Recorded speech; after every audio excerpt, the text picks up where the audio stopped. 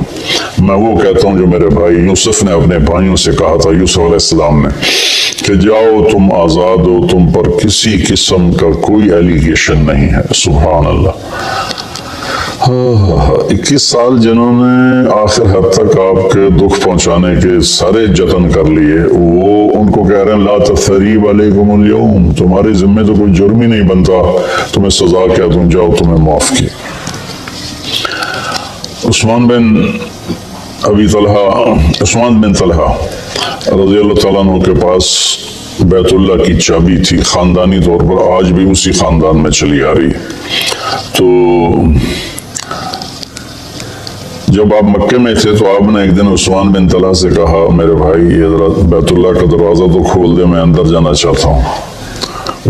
اس نے اتنی بری طرح آپ کو ڈانٹا اور اتنی بری طرح آپ سے پیش آیا، لیکن آپ کے ماتھے پر ذرا بل نہیں پڑا. آپ نے کہا اچھا چلو، وہ کیا دن ہوگا جس دن یہ چابی میرے ہاتھ میں ہوگی، میں جسے چاہوں گا دوں گا. وہ کہنے لگا وہ دن قریش کبھی نہیں دیکھیں. جب مکہ فتح ہوا تو آپ نے عثمان بن طلحہ کہنے لگے آج میں تو قتل کر دیا جاؤں گا، تو وہ چھپ گئے. تو آپ نے حضرت علی رضی اللہ تعالیٰ عنہ علیہ السلام کو فرمایا کہ جاؤ اور عثمان کو پکڑ کے لاؤ. تو ان کو ڈھونڈتے کہ مکہ چھوٹا سا تھا، ایک جگہ چھپے ہوئے تھے، وہاں سے ان کو پکڑا، ان کے ہاتھ مروڑ کے چابی ان سے چھینی اور چابی اور ان لے کر حاضر ہو گئے اور چابی آپ کو پیش کی. تو حضرت عباس رضی اللہ عنہ چچا پاس کھڑے تھے، کہنے لگے یا رسول اللہ اب چابی ہمارے خاندان میں کر لیں، ہم حاجیوں کو پانی پلانے کا کام بھی کرتے ہیں. بنو ہاشم کا خاندانی یہ ان کی ذمہ داری تھی حاجیوں کو پانی پلانا، زمزم سے پانی کھینچ کر. تو انہوں نے عرض کی یا رسول اللہ یہ بھی ہمیں دے دیں، چابی بھی ہمیں دے دیں تاکہ یہ دو قسم کی نعمتیں ہمیں حاصل ہو جائیں، بیت اللہ کی برکتیں. آپ نے حضرت عباس کو کوئی جواب نہیں دیا. آپ نے چابی ایسے پکڑ کا عثمان یوں کھڑے ہوئے تھے، ایسے ان کا سر اوپر نہیں اٹھ رہا تھا. کہا عثمان، تو انہیں شرمندگی کی سایوں سر اٹھایا، کہا یہ کیا ہے؟ وہ خاموش رہے. کہ دیکھیے وہ چابی ہے جو میں نے کہا تھا، وہ کیا دن ہوگا جب یہ میرے ہاتھ میں ہوگی، اور یہ لو میں تیرے ہاتھ میں پکڑا رہا ہوں، قیامت تک یہ چابی تیری نسل میں رہے گی، کبھی تجھ سے کوئی لے نہیں سکے گا. سبحان اللہ. اب اس کا سلوک دیکھیں اور اللہ کے محبوب کا سلوک دیکھیں، کتنا تضاد ہے، کتنا فرق ہے. تو عثمان رضی اللہ عنہ کی اولاد نہیں تھی، تو چابی ان کے بھائی شیبہ بن طلحہ کی طرف منتقل ہوئی، اور وہ چابی آج تک چلی آ رہی ہے شیبہ بن طلحہ رضی اللہ عنہ کی نسل میں.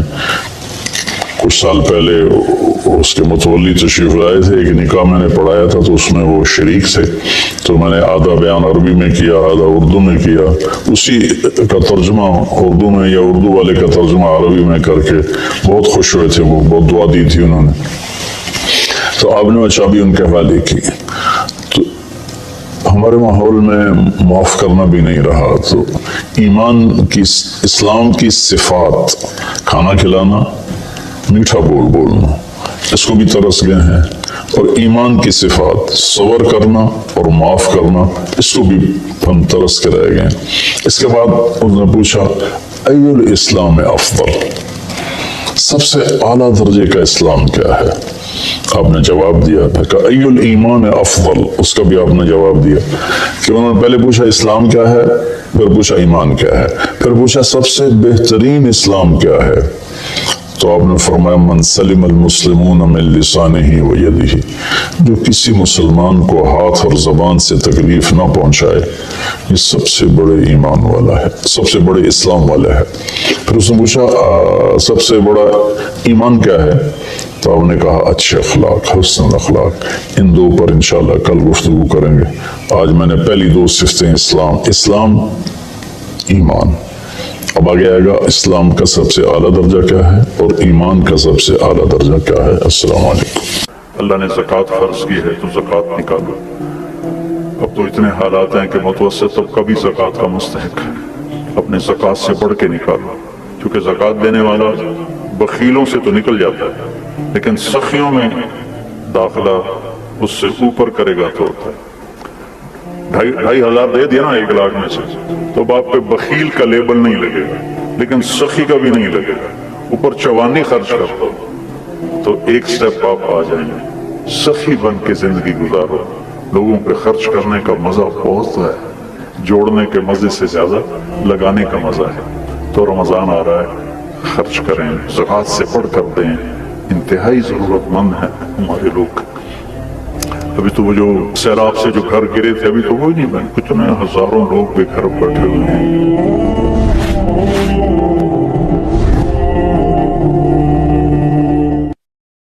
میرے بھائیو اور دوستو، اللہ تعالیٰ نے انسان کو جسم اور روح ان 2 چیزوں کے مرکب سے پیدا فرمایا ہے۔ جسم کے بننے کا نظام اور ہے اور روح کے بننے کا نظام اور ہے۔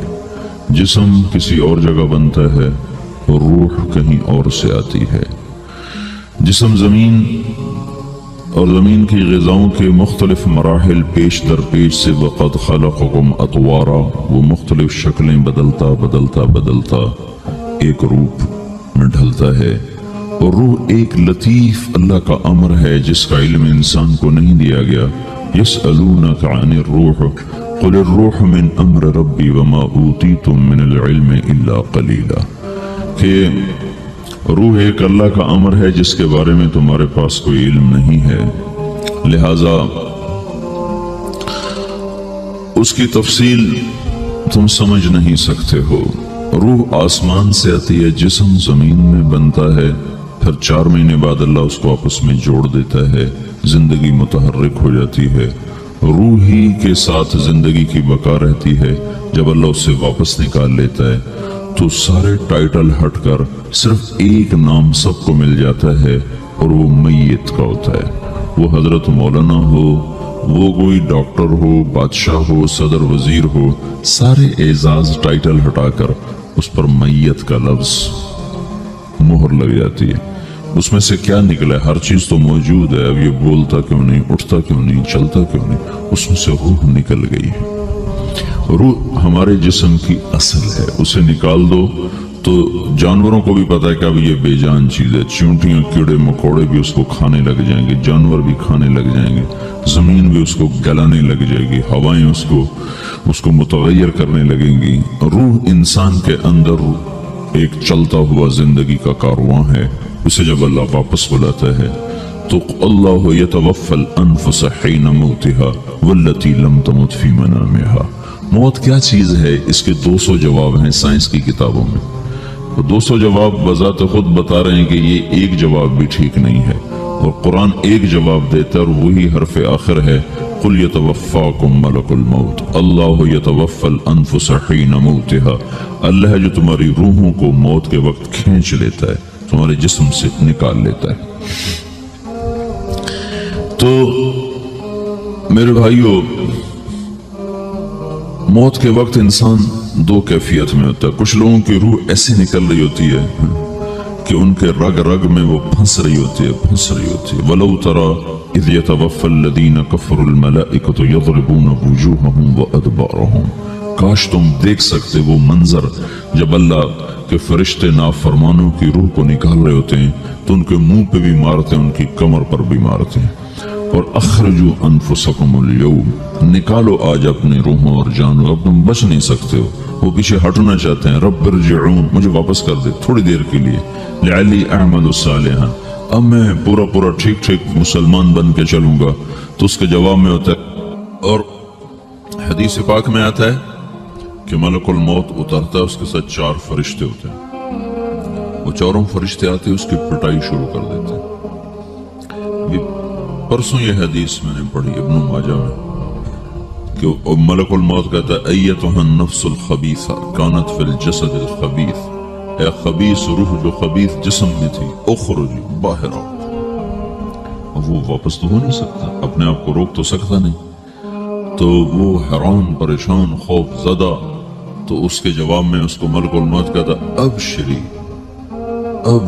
بحمیم وغساق وآخر من شکلہ ازواج، تیار ہو جا خوفناک عذاب کے لیے اور کھولتے پانیوں کے لیے، کانٹے دار جھاڑیوں کے لیے اور بے شمار عذاب کی شکلوں کے لیے۔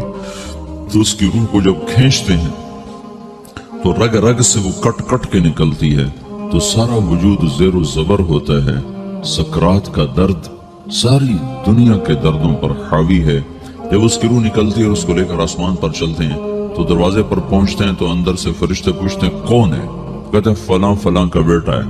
کا نفس خبیثہ فی الجسد الخبیث، یہ تو وہی بدماش ہے جو بدماش جسم میں تھا، یہ وہ بدبخت روح ہے جو بدبخت جسم میں تھی. اس کے لیے آسمان کے دروازے نہیں کھول سکتے، اسے واپس کر دیا جائے. تو آسمان کے دروازے لا تفتح لهم ابواب السماء ولا يدخلون الجنة حتى يلج الجمل في سم الخياط، کہ ان کے لیے آسمان کے دروازے نہیں کھلیں گے اور ان کے لیے جنت کے دروازے نہیں کھلیں گے.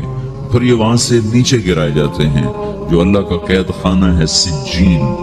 وما ادراک ما سجین کتاب مرقوم، وہ تمہیں خبر نہیں کہ وہ کیا خوفناک قید خانہ ہے جو اللہ تعالیٰ نے بنایا ہے، اسے وہاں دھکیل دیا جاتا ہے.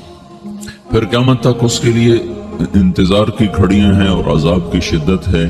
اور جب کوئی نیک آدمی اللہ تعالیٰ کے دربار میں جانے کا اس کا وقت آتا ہے تو اللہ تبارک و تعالیٰ فرماتے ہیں ان الذین قالوا ربنا اللہ ثم استقاموا تتنزل علیہم الملائکة الا تخافوا ولا تحزنوا وابشروا بالجنة التي كنتم توعدون نحن اولیاؤکم فی الحیاة الدنیا وفی الآخرة ولکم فیہا ما تشتہی انفسکم ولکم فیہا ما تدعون نزل من غفور الرحیم.